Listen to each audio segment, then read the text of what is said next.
Holy cow, folks, this is great. What's going on out there is great. It's so funny, it's hard to keep track of all of it. Vladimir Putin is mad. He's mad at the Trump Instagram commercial where they got Hillary barking like a dog in response to Putin laughing. Putin is mad, says that Trump's video demonizes Russia. On the other hand, the entirety of the Washington establishment is paranoid. And they're out there shouting, Trump's promising riots. Trump said he's going to riot. He's going to talk about a riot. Trump's encouraging riots. And he's not. All he's doing is predicting what's going to happen, and he's probably right. But he's not calling for riots. It doesn't matter. And then John Kasich.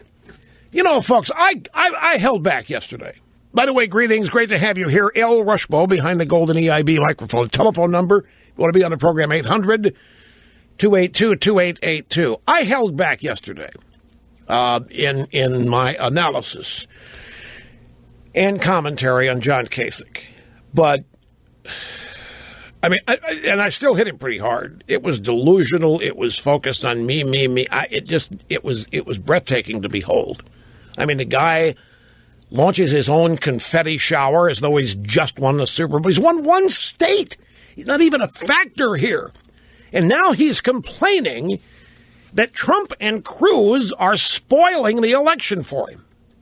He took his election victory, his speech on Tuesday night, and made it all about him and how it says great things about him, and his dad carried the mail on his back and McKee's Rocks, and he ends up in Ohio, and he's turned Ohio into a nirvana.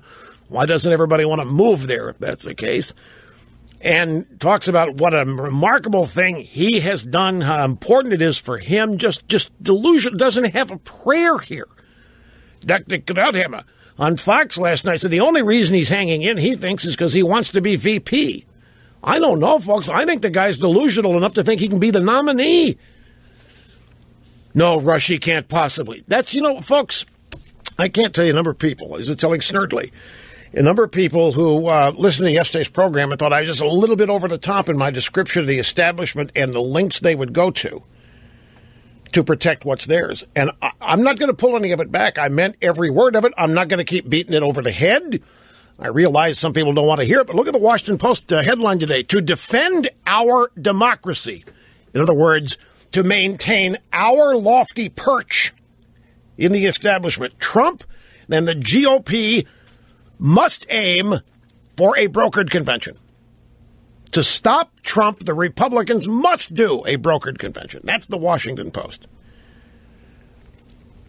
And then we have this paranoia about Trump starting riots. The intelligentsia in the conservative media is still writing at great length, trying to explain to themselves and each other why Trump is a success. They are still trying to get their arms around it. They're still trying to understand it. And every day brings a new theory. And the latest comes from John Podhoretz, who has a very lengthy piece in commentary today, which I will summarize in mere moments for you. We got a great audio soundbite roster. Dingy Harry is out there blaming the Republican Party for creating the atmosphere circumstances for Trump. There are cracks starting to show in the Republican dike against what's his last name? The Supreme Court nominee. Merrick Gardner, whatever the nominee. Having a middle block on the name. Republicans are steadfast. Garland, that's right, Merrick Garland, steadfastly maintaining that they will not crack, that this guy, there's not going to be a vote. It isn't going to happen. Nina Totenberg, NPR, said, wait a minute.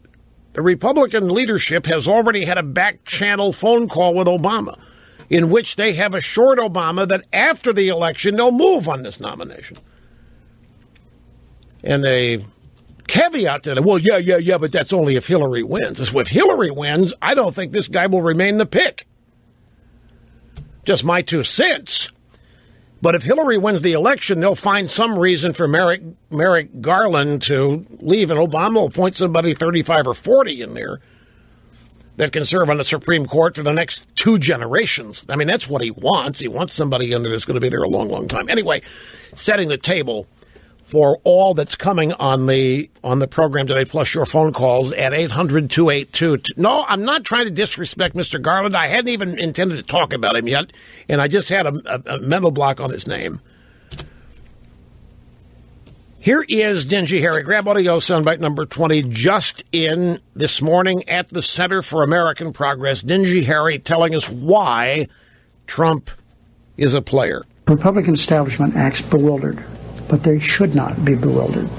As much as they may try to distance themselves from Trump now, Republican leaders are responsible for his rise. For 8 years, they drained all the oxygen from the policy debate in this country by replacing thoughtful engagement with resentment and with hatred. We're seeing it right now with President Obama's nomination of Merrick Garland to the Supreme Court. Republicans' leaders created the drought conditions. Donald Trump has simply struck the match. Right. Well, as usual, Dingy Harry, he's swerving into an element of truth here, but he's way, way off in his explanation for why. Well, I know he's not blaming me. Give him time. I mean, they're still. I'm telling you, the entire establishment is in a state of paranoia over this. I mean, you've got Democrat consultants warning Hillary, you better. It's contradictory too, because over here on one hand you've got all these experts saying Trump doesn't have a prayer. I mean, he's going to lose in the biggest landslide in the history of politics. He's losing women. He's only got 35% of the Republican Party. There is no movement. There is no nothing big with Trump. This is all media pizzazz. He's going to lose. He's going to lose bigger than any Republican ever. Over here, the same people are warning Hillary, you better get with it. You better understand what you're up against. You better understand this guy's going to be coming at you in ways you have never had people come at you, which for her will be strange. And so how do you solve that contradiction? On the one hand, he's the biggest disaster waiting to happen to the Republican Party ever. Van Jones, the resident communist one of 5 resident communists at CNN, actually says, we have the soundbite coming up, that Hillary needs to take hip-hop lessons. She needs to get hip-hop advisors and hip-hop lessons to understand how to deal with Trump. So don't doubt me. They are all paranoid of the guy. And all this talk about him representing the potential biggest landslide defeat, the Republican, if they really believe that, they'd be encouraging it. They wouldn't, I mean, they'd want everything they think Trump is doing that's going to harm him to happen. They would want the riots. Oh, and by the way, Dan Rather, yes, we have it coming up. Dan Rather admits that riots are great for convention coverage. Oh, yeah, the networks, the drive-bys, they love riots. Look at 1968 Chicago Democrat Convention. They loved it, and they're looking forward to more. It is truly contradictory. As I say, on the one hand, Trump is the biggest disaster that has yet to happen to the Republican Party. And yet over here, Washington Post, to defend our democracy, GOP must aim for brokered convention. And that's just one of countless media pieces today, last night, and to come, warning that we all had better circle the wagons, do whatever we can right now to make sure Trump does not get the nomination. And I'm telling you, the reason for this is what I told you yesterday about who the establishment is and what they're trying to guard, what they're trying to protect. Vladimir Putin of the Soviet Union. Well, I know it's not, but he wants it to be. And if he has his way, it will again become the Soviet Union. He's upset that this ad that Trump put together on Instagram demonizes Russia. An election video from Sky News in the UK, an election video from Donald Trump has hit a sour note in Russia, with the Kremlin saying it demonizes the country. The video, which is posted on Trump's Instagram feed, tries to cast doubt over the ability of Hillary Clinton to deal with American opponents, including Russia.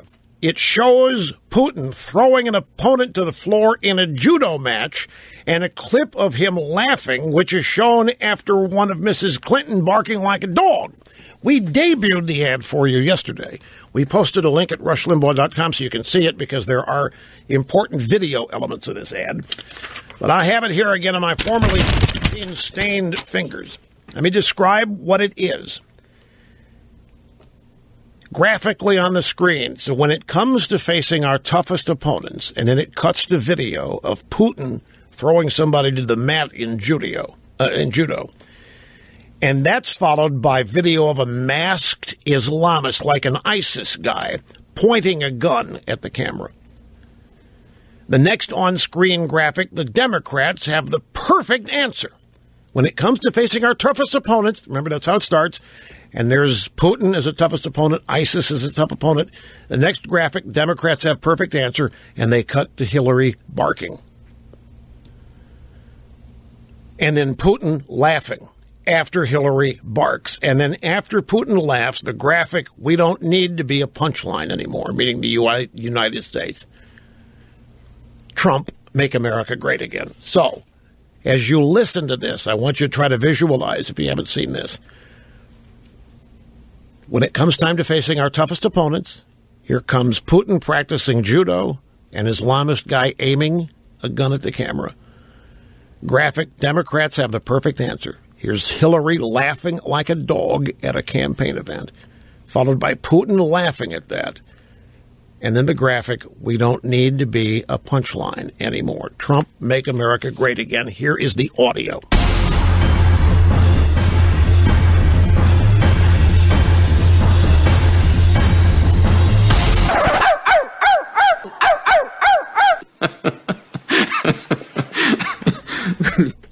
Trump, make America great again. We don't need to be a punchline. Anyway, Putin, normally these people just ignore this. You know, presidential campaign, somebody runs an ad against the Russians or whatever, just ignore it. You know, like Gorbachev never reacted to me. All those years when I said that birthmark of his was growing as Soviet expansionism increased. I know it upset him. I learned it later when I met him in Houston, but he didn't say a word about it. He ignored me. Putin cannot ignore Trump. Nobody can. They're just, all of them, blindsided here and not quite sure what they're dealing with.